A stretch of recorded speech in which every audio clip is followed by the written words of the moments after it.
Welcome to Jarlin's cooking and baking. இன்றைக்கி ஒரு squid pepper masala செய்ய போகிறோம். அதுக்கு ஒரு 2 டேபிள் ஸ்பூன் எண்ணெய் ஊற்றிட்டு 1/2 ஸ்பூன் சோம்பு போட்டு தாளிச்சிக்கலாம். அது மட்டும் இல்லாமல் பட்டை, லவங்கம், ஏலக்காய், சோம்பு இதெல்லாம் சேர்த்துக்கணும். பிரியாணி இலையும் 2 பெரிய வெங்காயம் நறுக்கி வச்சுருக்கேன், அதையும் சேர்த்து நல்லா வதக்கிக்கணும். வெங்காயம் நல்லா வதங்கிடுச்சு. இப்போ ஒரு 2 ஸ்பூன் இஞ்சி பூண்டு பேஸ்ட் சேர்த்துக்கலாம்.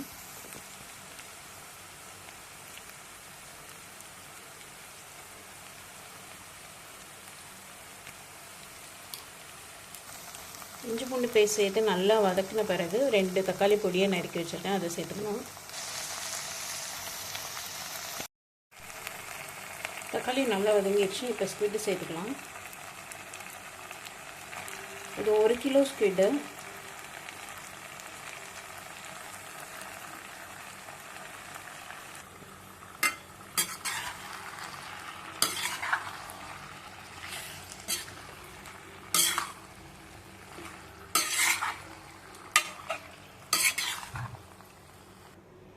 நாலு ஸ்பூன் மிளகாத்தூள், 4 ஸ்பூன் தனியாத்தூள், 1 ஸ்பூன் மஞ்சத்தூள் சேர்த்து நல்லா கிண்டி விட்டுக்கலாம்.